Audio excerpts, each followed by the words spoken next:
الحمد لله رب العالمين وهدانا بالكتاب المبين والصلاة والسلام على سيد الأنبياء والمرسلين خاتم النبيين محمد بن عبد الله الأمين وعلى آله وصحبه أجمعين ومن تبعهم بإحسان إلى يوم الدين. أما بعد فأعوذ بالله من الشيطان الرجيم.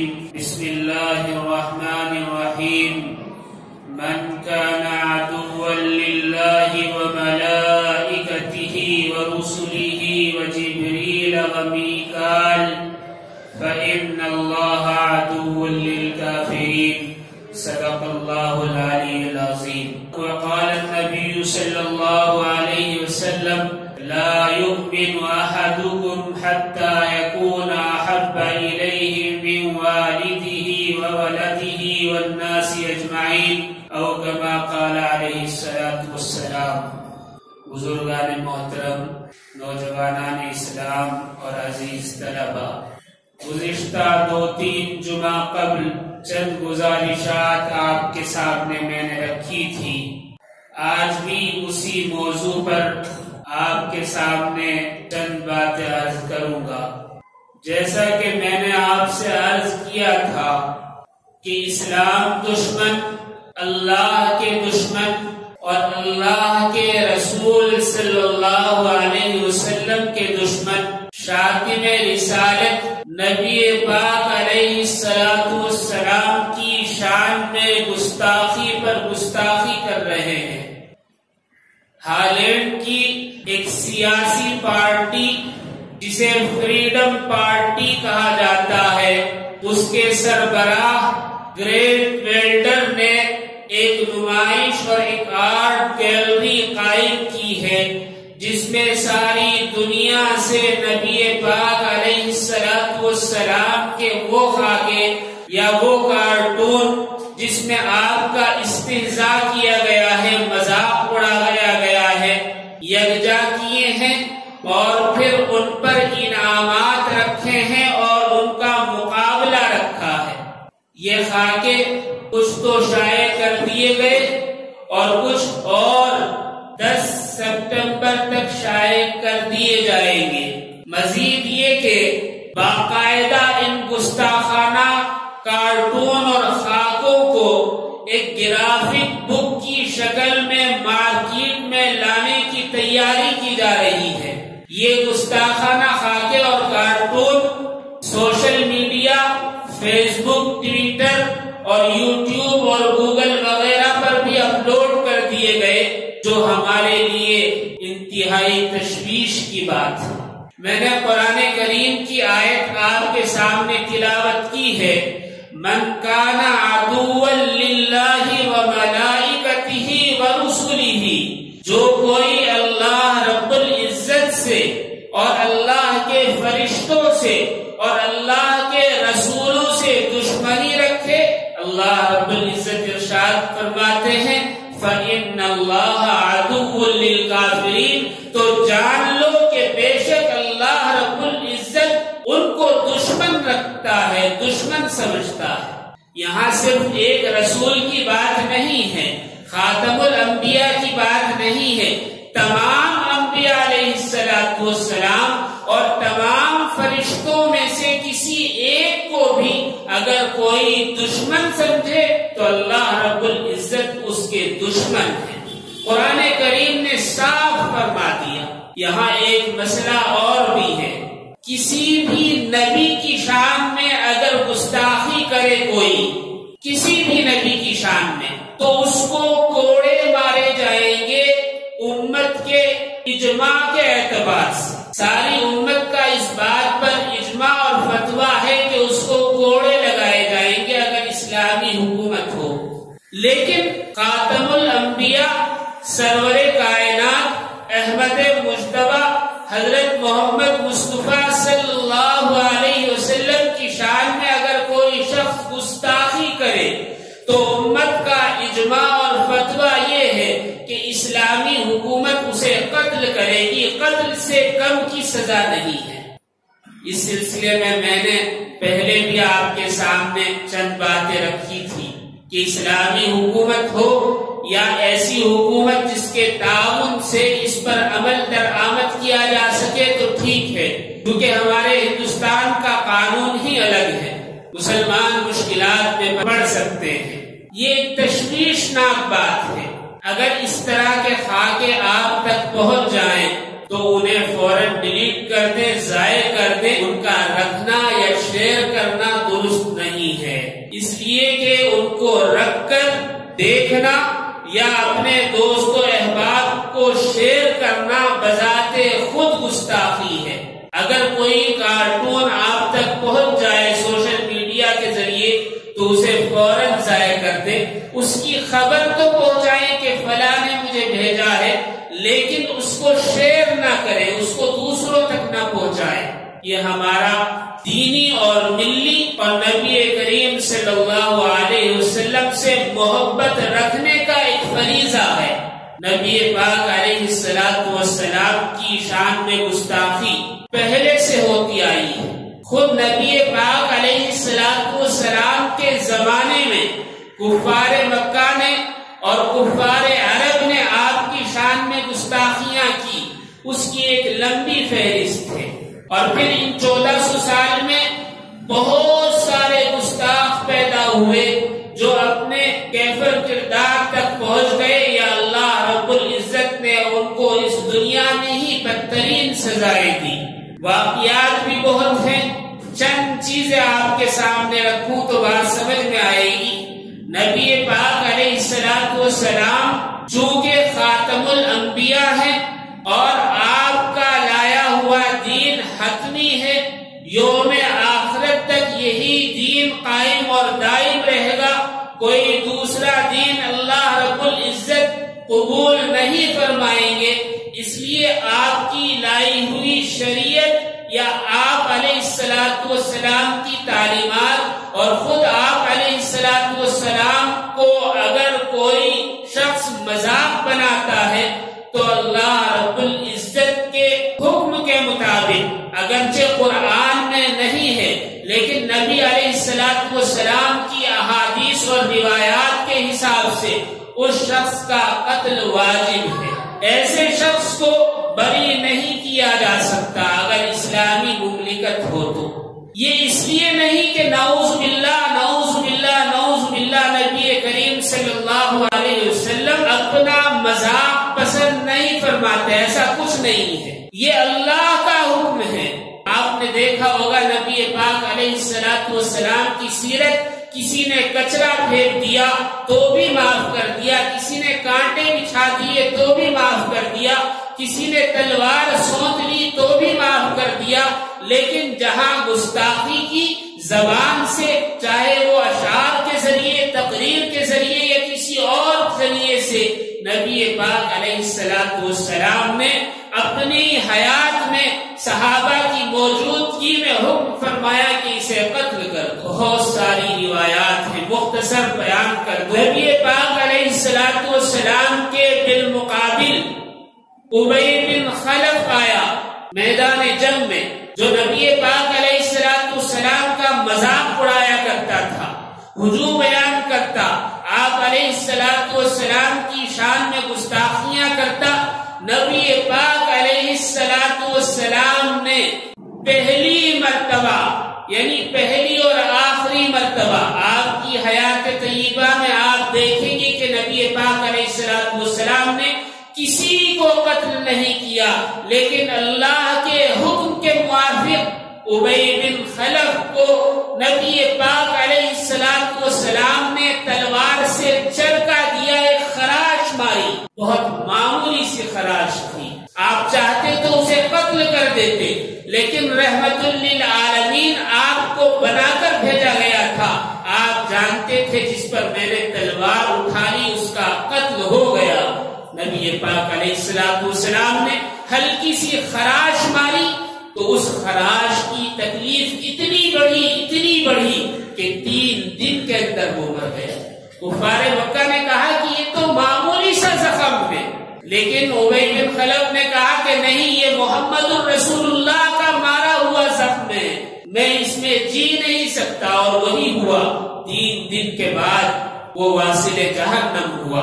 بشر منافق کو حضرت عمر فاروق رضی اللہ تعالیٰ عنہ نے قتل کر دیا۔ اسی طرح ابو لہب کی بیوی اروا کو ایک فرشتے نے گلا گھونٹ کر قتل کر دیا۔ یہ گستاخ ہیں، اس وجہ سے یہ گستاخوں کے نام گنوا رہا ہوں۔ ابو جہل کو یہ بھی چونکہ گستاخ تھا، 2 ننھے مجاہدوں معاذ اور معوذ نے قتل کیا۔ اسی طرح گستاخ رسول امیہ بن خلف کو حضرت بلال رضی اللہ تعالی عنہ نے قتل کیا۔ اسی طرح ایک یہودی عورت جو گستاخ تھی، اسما، ایک نابینا صحابی عمیر بن عدی نے سن 3 ہجری میں قتل کیا۔ صحابہ رضوان اللہ علیہم اجمعین نے حضرت عمیر بن عدی کی طرف اشارہ کیا اور کہا کہ یہ دیکھو، یہ شخص نابینا ہے لیکن اس نے گستاخ اسما کو قتل کیا ہے۔ نبی پاک علیہ السلام سن رہے تھے، سماعت فرما رہے تھے۔ آپ نے کہا کہ میرے صحابہ ایسا مت کہو کہ یہ نابینا ہے، اس لیے کہ اس کی بینائی، اس کی بصیرت، اس کی بصارت تم سے زیادہ ہے جو تم آنکھ رکھتے ہو۔ معلوم ہوا گستاخ کی سزا قتل ہے، گستاخ کو سزا دینی لازمی ہے۔ اسی طرح کعب بن اشرف کو حضرت ابو نائلہ رضی اللہ تعالی عنہ نے 3 ہجری میں قتل کیا۔ اسی طرح گستاخ رسول ابو رافع کو حضرت عبداللہ رضی اللہ تعالی عنہ نے قتل کیا۔ اسی طرح گستاخ رسول ابو عزمہ جمع کو حضرت عاصم بن ثابت رضی اللہ تعالی عنہ نے 3 ہجری میں قتل کیا۔ اسی طرح گستاخ رسول حارث بن طلال کو حضرت علی رضی اللہ تعالی عنہ نے سن 8 ہجری میں قتل کیا۔ اسی طرح عقبہ بن ابی معیط کو حضرت علی رضی اللہ تعالی عنہ نے 2 ہجری میں قتل کیا۔ گستاخ رسول ابن قتل کو ابو برزہ رضی اللہ تعالی عنہ نے 8 ہجری میں قتل کیا۔ اسی طرح گستاخ رسول قریبہ جو ایک باغی تھی، فتح مکہ کے موقع پر نبی پاک علیہ السلام کے حکم سے قتل کر دی گئی۔ اسی طرح ایک گستاخ رسول صلی اللہ علیہ وسلم کو خلیفہ ہادی نے قتل کرا دیا۔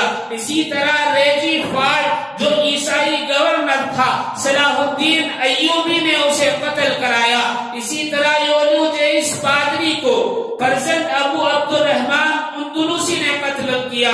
اسی طرح لاہور کے راجپال گستاخ رسول کو غازی علم دین شہید نے قتل کیا۔ اسی طرح گستاخ رسول نتھو رام کو غازی عبد القیوم شہید نے قتل کیا۔ اسی طرح ڈاکٹر رام گوپال گستاخ رسول کو غازی مرید حسین شہید نے 1936 میں قتل کیا۔ اسی طرح چرنداز گستاخ رسول کو میاں محمد شہید نے 1930 پر 7 میں قتل کیا۔ اسی طرح شردھانند گستاخ رسول کو غازی عبد الرشید نے 1926 میں قتل کیا۔ چنچل سنگھ جو گستاخ رسول تھا، اس کو صوفی عبداللہ شہید نے قتل کیا۔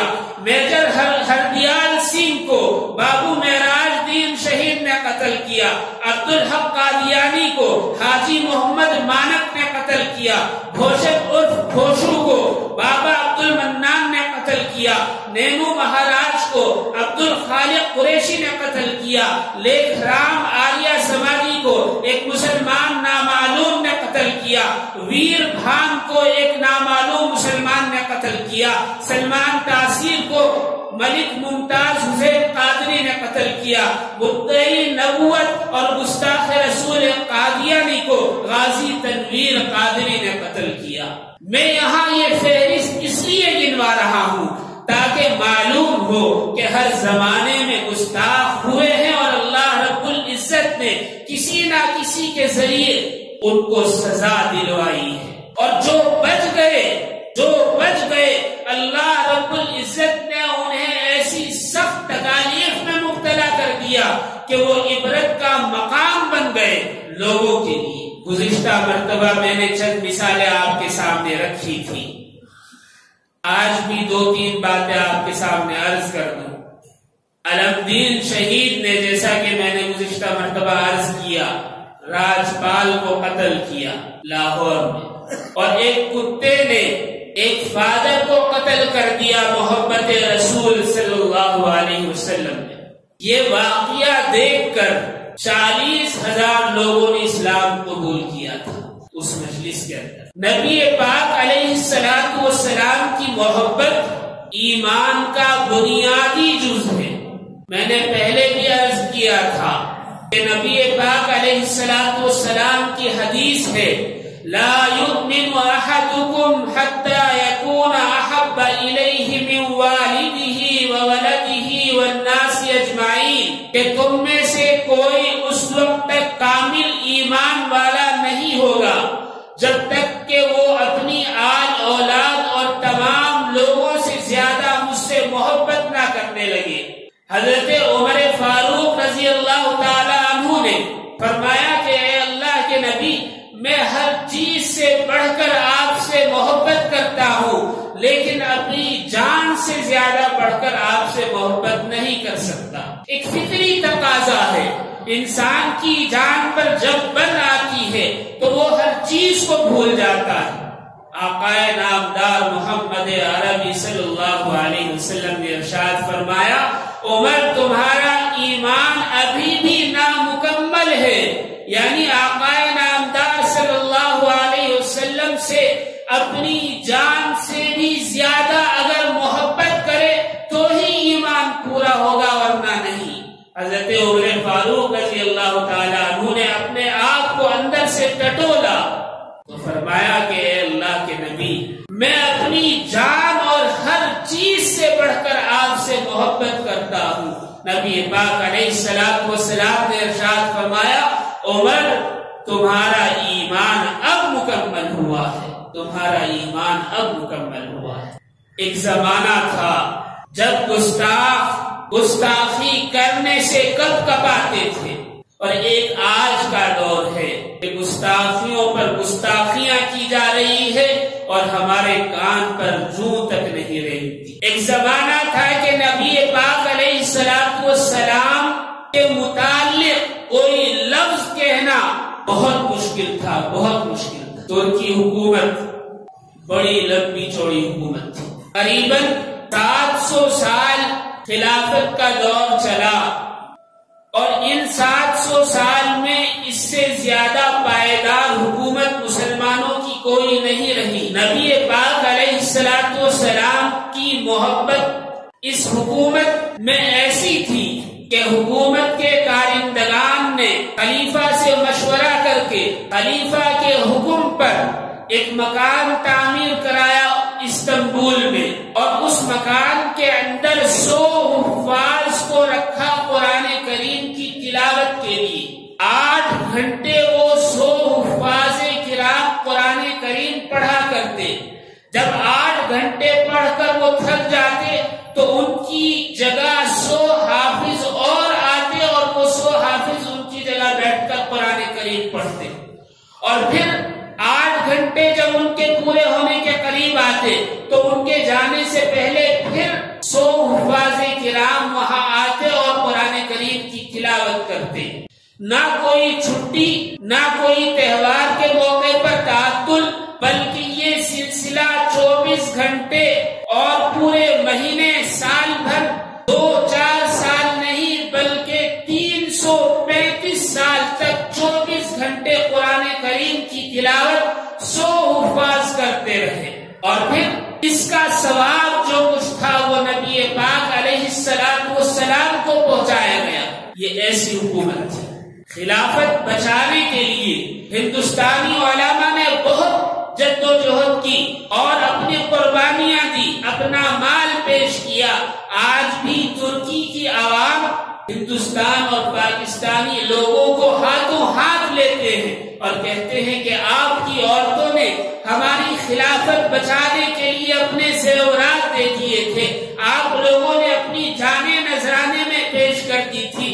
ہم یہ احسان نہیں بھول سکتے، ہم احسان فراموش قوم نہیں۔ اور وہ ان کی مہمان نوازی کرتے ہیں، اکرام کرتے ہیں، احترام کرتے ہیں۔ یہ حکومت معمولی نہیں تھی، نبی پاک علیہ السلام کی مسجد نبوی کی تعمیر کے لیے جب کاریگر دنیا سے اکٹھے کیے گئے تو خلیفہ نے یعنی ترکی کے بادشاہ نے کہا عام کاریگر سے اگر مسجد تعمیر کرا لی جائے تو یہ تو عام مسجدوں کی طرح تعمیر ہوگی. آقائے نامدار محمد عربی صلی اللہ علیہ وسلم کا مقام اور آپ کی مسجد کا مقام سب سے زیادہ بلند ہے، لہذا آپ کے جو تعمیر کرنے والے کاریگر ہوں گے، مسجد نبوی جو بنانے والے ہوں گے، وہ بھی عام کاریگر نہیں ہوں گے. استنبول کے برابر میں ایک باقاعدہ بستی آباد کی گئی، سارے کاریگروں کو وہاں رکھا گیا اور ان کاریگروں سے کہا گیا کہ آپ اپنا فن اور جو کچھ آپ کو آتا ہے اپنی اولاد میں منتقل کر دیں، ان کو ماہر فن بنائیں. 500 سے زیادہ فیملیاں وہاں انہوں نے رکھی، سارا خرچ ترکی حکومت نے برداشت کیا اور جب 25 سال بعد ایک نئی نسل تیار ہوئی جو جوان تھی اور ذہین تھی اور اپنے فن میں یکتا تھی تو ترکی حکومت نے ان کو سامنے کھڑا کیا. پتا چلا کہ ہر کاریگر حافظ قرآن، عالم دین، باشرہ اور گھوڑ سوار ہے.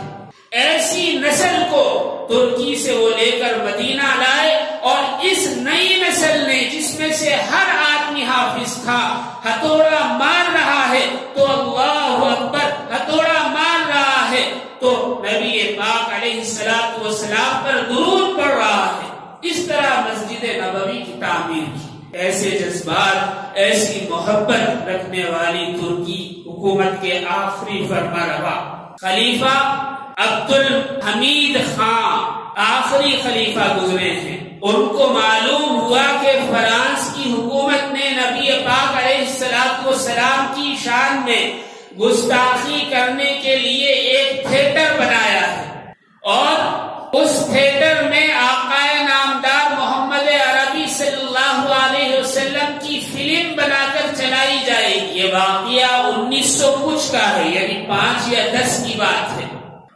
وہ فرانس کا اخبار جس میں باقاعدہ یہ ہیڈنگ لگائی گئی تھی کہ آقائے نامدار محمد عربی صلی اللہ علیہ وسلم پر گستاخی پر مبنی ایک فلم فرانس کے فلاں تھیٹر میں چلائی جائے گی اور اس کی ایک ڈیٹ دی ہوئی تھی. جب خلیفہ عبد الحمید خان کے ہاتھ لگی تو انہوں نے فوراً سفارت خانے سے فرانس کے سفیر کو بلوایا اور دربار میں شاہی پوشاک میں کھڑے ہو گئے اضطراب کی حالت میں. چہرہ لال سرخ ہے، غصے سے آنکھیں لال ہو رہی ہیں اور کبھی ادھر کبھی ادھر ٹہل رہے ہیں.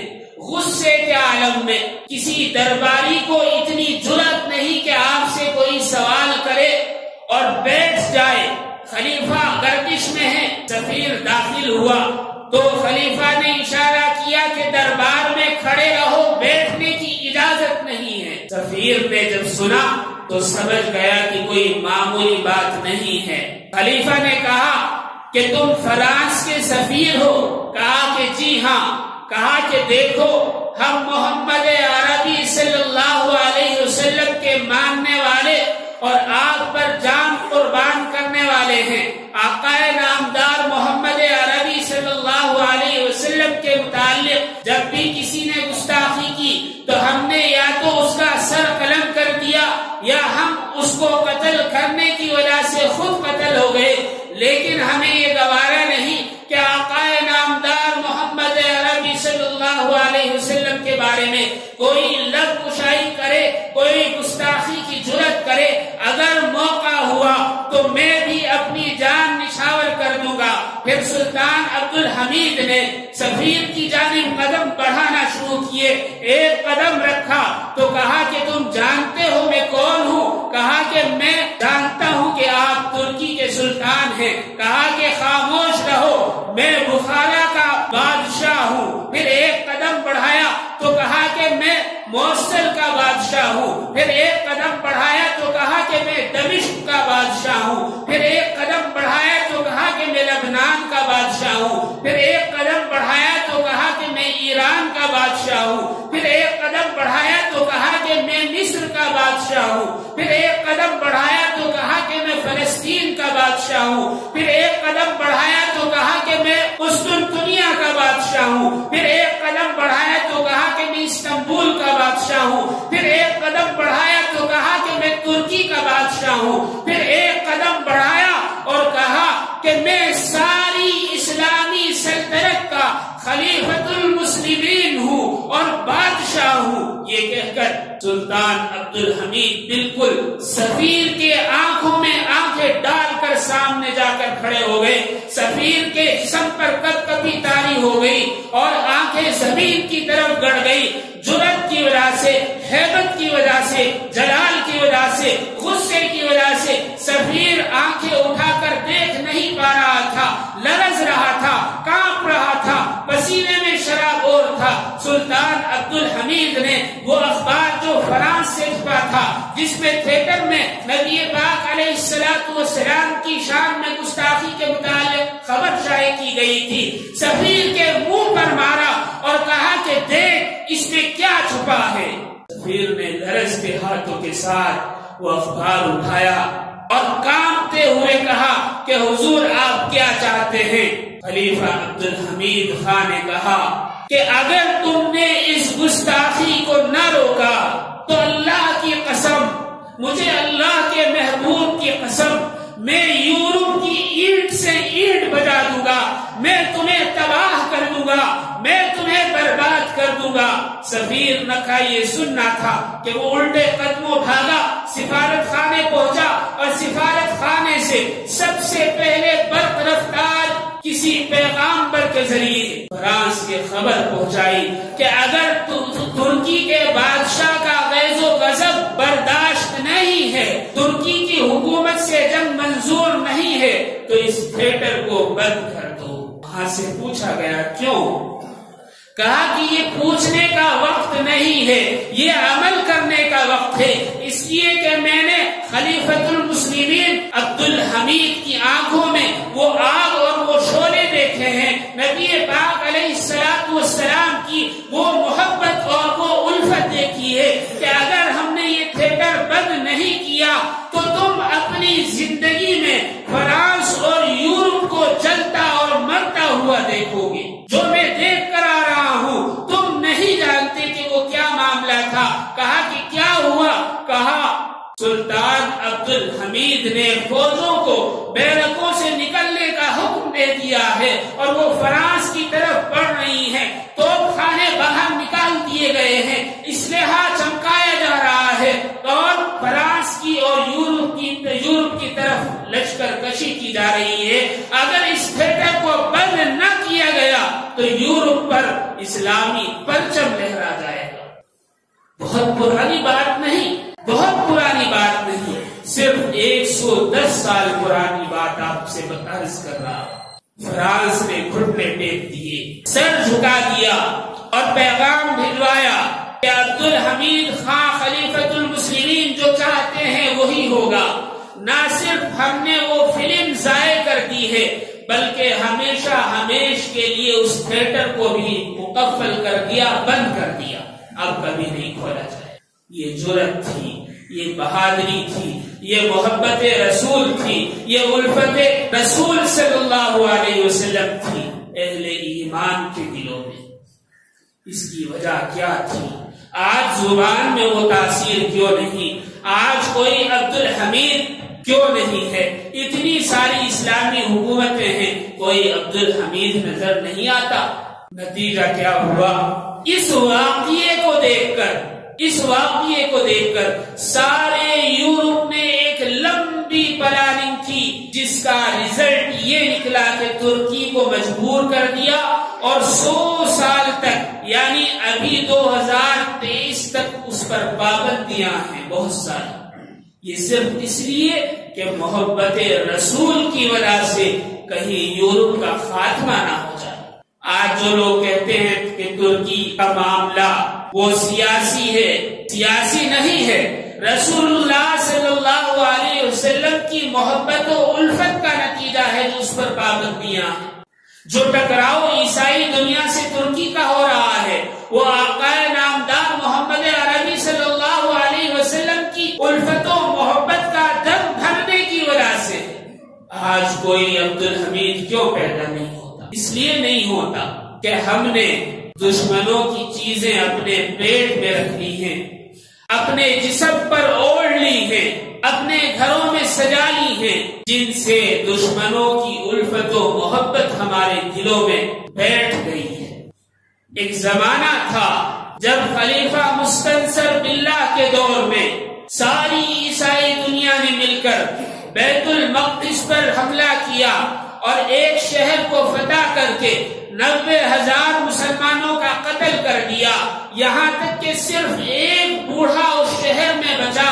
وہ بوڑھا خلیفہ مستنصر باللہ کے پاس روتا ہوا گیا اور اس نے کہا کہ دہائی ہے اے خلیفۃ المسلمین، عیسائی لشکر نے 3 لاکھ کے قریب ہماری بستی پر حملہ کیا اور 90,000 مسلمانوں کو، جن میں عورتیں بھی تھی، بچے بھی تھے، بوڑھے بھی تھے، بیمار بھی تھے، جوان بھی تھے، سب کو قتل کر دیا۔ صرف تنہا میں ان میں سے بچا ہوں، میں بھی مر جاتا لیکن میں اس لیے آپ کے پاس چلا آیا کہ کم سے کم ان مسلمان شہداء کی خبر تو آپ تک پہنچا دوں۔ خلیفہ مستنصر باللہ نے کہا کہ کیا حال ہے، کہاں حملہ ہوا ہے، ساری تفصیل بتائی۔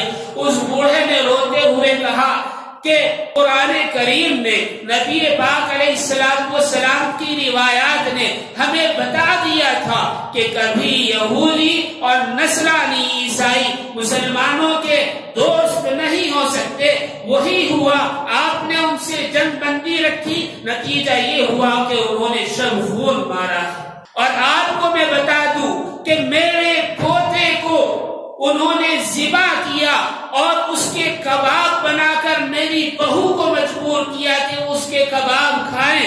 یہ عالم انہوں نے برپا کیا، یہ قیامت انہوں نے برپا کی۔ خلیفہ مستنصر باللہ کی آنکھوں میں آنسو آ گئے اور انہوں نے کھڑے ہو کر کہا اللہ کی قسم میں ان میں سے کسی کو واپس یورپ جانے نہیں دوں گا۔ خلیفہ مستنصر باللہ نے لشکر کشی کا حکم دیا۔ 3 لاکھ کے مقابلے 1,10,000 مسلمانوں نے مقابلہ کیا۔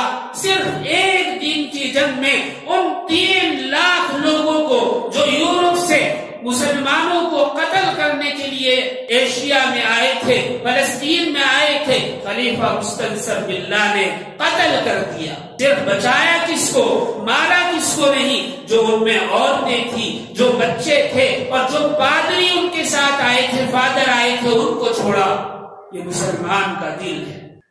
90,000 مسلمانوں کو، جن میں بچوں کے کباب بنا کر فوج نے کھائے، ایسی فوج کے پادریوں کو، ان کی عورتوں کو، ان کے بچوں کو مسلمان نے قتل نہیں کیا۔ اس جنگ کے دوران یورپ نے بہت کوشش کی کہ اپنے پروڈکٹ فلسطین میں بیچیں، لیکن کسی بھی مسلمان نے خریدنے کی بات دور کی، کہا کہ عیسائیوں کی بنی ہوئی چیز ہم نہیں لے سکتے، اس لیے کہ قرآن کریم نے صاف فرما دیا کہ یہودی اور نصرانی کبھی بھی تمہارے دوست نہیں ہو سکتے۔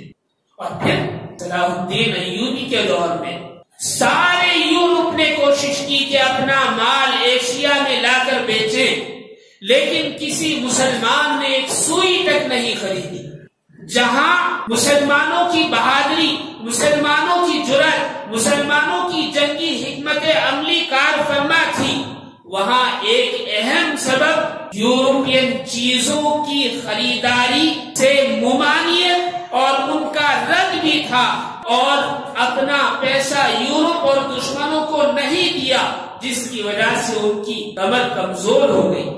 صلاح الدین ایوبی کے دور میں رچرڈ سالس نے لندن کو گروی رکھنے کی بات کر دی تھی اور کہا تھا کہ میں لندن شہر صرف 3 لاکھ میں دینے کے لیے تیار ہوں اگر کوئی خرید لے، کیونکہ پیسہ نہیں تھا جنگ کے لیے۔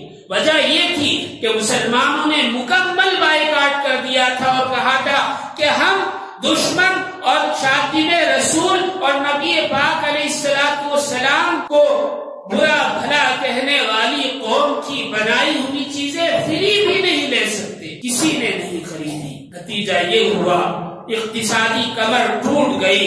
رچرڈ سالس جو اپنے ساتھ 30 لاکھ کا لشکر لے کر یورپ سے آیا تھا، صلاح الدین ایوبی نے ان کا ایسا قتل کیا کہ صرف 9 آدمیوں کو لے کر واپس آئے۔ یہ صرف جنگی حکمت عملی نہیں بلکہ بائیکاٹ کا بھی اثر تھا۔ آج ضرورت اس بات کی ہے کہ ہم ہالینڈ کی بنائی ہوئی چیزوں کا مکمل بائیکاٹ کریں۔ ایک چھوٹا سا واقعہ بتا دوں، ایک عربی مدرسے کا واقعہ ہے۔ استاد نے طلبہ سے پوچھا کہ بتاؤ بچوں تم کیا بننا چاہتے ہو؟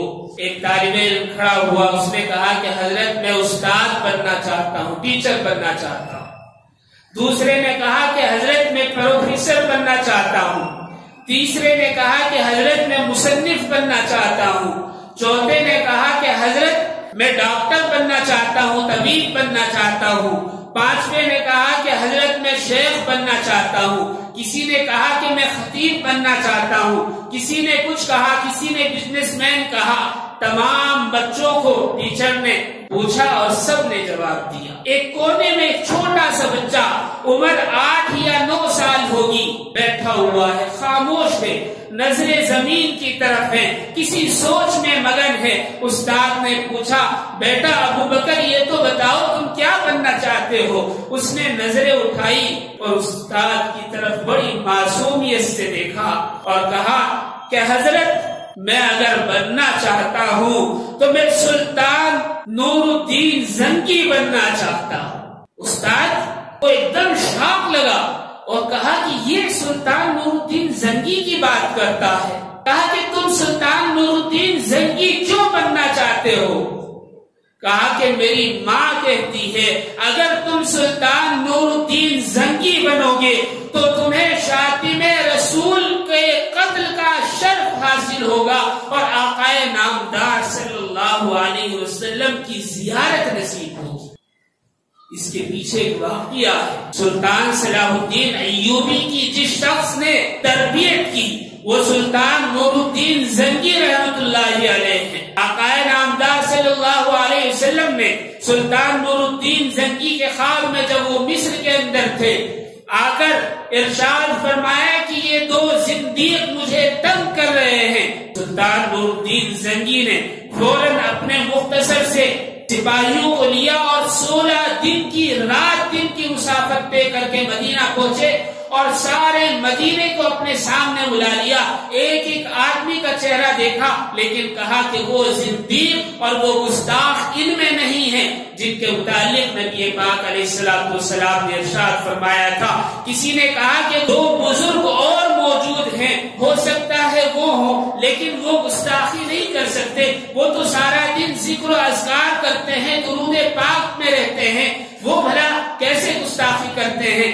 سلطان نور الدین زنگی نے ان کو بھی زبردستی طلب کیا، دیکھتے ہی پہچان لیا کہ یہی وہ 2 گستاخ ہیں جن کو نبی پاک علیہ السلام نے فرمایا تھا کہ مجھے پریشان کر رہے ہیں۔ ان کے گھر جا کر دیکھا کہ انہوں نے نبی پاک علیہ السلام کے قبر اطہر تک سرنگ کھود لی تھی اور آقا نامدار صلی اللہ علیہ وسلم کے جسد اطہر کو نکال کر وہاں سے لے جانا چاہتے تھے۔ یہ یہودی تھے۔ سلطان نے اس سرنگ میں گھس کر خود دیکھا کہ آگے سے روشنی آ رہی ہے۔ سلطان نور الدین زنگی آگے بڑھے تو دیکھا نبی پاک علیہ السلام کے پائے مبارک میں سے ایک انگوٹھا باہر نکل آیا ہے، ظاہر ہے جس سے روشنی پھوٹ رہی ہے۔ ساری امت میں آپ علیہ السلام کے پردہ فرمانے کے بعد آج تک کسی نے آپ کا جسد اطہر نہیں دیکھا سوائے نور الدین زنگی رحمت اللہ علیہ کے۔ نور الدین زنگی رحمت اللہ علیہ نے اس سرنگ میں آگے بڑھ کر نبی پاک علیہ السلام کے انگوٹھے کو بوسہ دیا اور درود پاک پڑھا، اپنے آنسو بہتے ہوئے آقا نامدار صلی اللہ علیہ وسلم کو سلام کیا اور عرض کیا اے اللہ کے نبی، آپ نے مجھے یہ شرف بخشا ہے کہ آپ کی زیارت مجھے نصیب ہوئی۔ اور پھر مٹی سار کی اور پھر روزے اطہر کے چاروں طرف بہت گہرائی تک سیسا پگھلا کر روزے کو محفوظ کیا۔ آج کوئی بچہ ایسا پیدا کیوں نہیں ہوتا جس کے اندر وہ تڑپ ہو کہ میں نور الدین زنگی بننا چاہتا ہوں۔ وجہ یہ ہے کہ ہم اپنے بچوں کو دشمنوں کے پروڈکٹ کھلا کر ان کے دل مردہ کر دیتے ہیں، ایسے مردہ کر دیتے ہیں کہ ان میں دینی حمیت، اسلامی غیرت، محبت رسول مردہ ہو جاتی ہے۔ پھر اگر کوئی گستاخی کرتا ہے تو کرتا رہے، صرف زبان سے 2-4 جملے کہے، 10-20 دن بائیکاٹ کیا اور پھر وہی وتیرہ اختیار کر لیتے ہیں۔ جو بزنس مین ہیں وہ جانتے ہیں کہ اگر 50 پیسے یا 1 روپے کا گھاٹا ہو تو ان کو زیادہ غم ہوتا ہے اس بات سے کہ انہیں 10 روپے کا منافع ہو۔ ہم یہ سمجھتے ہیں کہ 10-20 روپے کی چیز میں ان کو کیا نقصان پہنچے گا، ایسا نہیں ہے۔ آپ نے دیکھا ہوگا 999 لکھ کر، یعنی 1000 روپے میں سے صرف آپ کو 1 روپیہ کمپنی واپس دیتی ہے، اس 1 روپے کو واپس کر کے وہ آپ سے 1000 روپے کماتی ہے۔ 999 جو لکھا جاتا ہے تو اس میں 1000 روپے کا ٹیکس بچا کر کمپنی کھاتی ہے، آپ کو صرف 1 روپیہ دیا ہے اور 1000 روپے یعنی 999 روپے کمپنی نے کمائے ہیں۔ یہ چیز ہے، یہ فرق پڑتا ہے بزنس میں۔ اگر ہم ہالینڈ کی بنائی ہوئی چیزوں اور ان کے پروڈکٹ کا بائیکاٹ نہیں کریں گے تو پھر ہمارے دل تو مردہ ہوتے رہیں گے، غیرت ایمانی جاتی رہے گی، لیکن دشمن کی پیٹھ اور دشمن کی معیشت مضبوط ہوتی رہے گی۔ یہ وہی پیسہ ہے جو ہم ان کو دیتے ہیں جس پیسے سے وہ گستاخیاں کرتے ہیں۔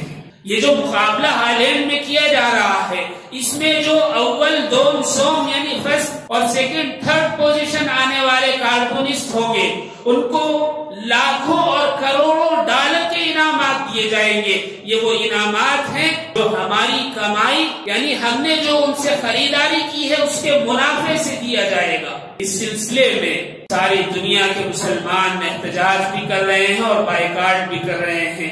اس کی تفصیلات آپ کو نیٹ پر بھی مل جائے گی، اور جو یہاں کا خانقاہ رحیمی کا یوٹیوب چینل ہے اس پر ایک ویڈیو بھی اپلوڈ کی گئی ہے حضرت کے پیغام کے ساتھ، جس میں ان کے پروڈکٹ کا بائیکاٹ کرنے کے متعلق اپیل کی گئی ہے، اور اس میں مختلف پروڈکٹ اور مختلف مصنوعات بھی بتائی گئی ہیں کہ کون کون سی چیزیں ہیں جو ہالینڈ کی بنی ہوئی ہیں۔ اسی طرح باہر مسجد کے باہری حصے میں طلبہ دارالعلوم محمدیہ کا ایک پرچہ نکلتا ہے، اس میں بھی ان پروڈکٹ کے متعلق چند باتیں لکھی گئی ہیں اور کمپنیوں کی نشاندہی کی گئی ہے۔ آپ اس سے بھی دیکھ سکتے ہیں اور یوٹیوب چینل پر بھی جا کر دیکھ سکتے ہیں۔ اللہ رب العزت ہم سب کو عمل کی توفیق عطا فرمائے اور نبی پاک علیہ السلام کی سچی پکی محبت و الفت عطا فرمائے، اور ہماری غیرت ایمانی اور محبت رسول صلی اللہ علیہ وسلم میں اضافہ فرمائے۔ وآخر دعوانا ان الحمد للہ رب العالمین۔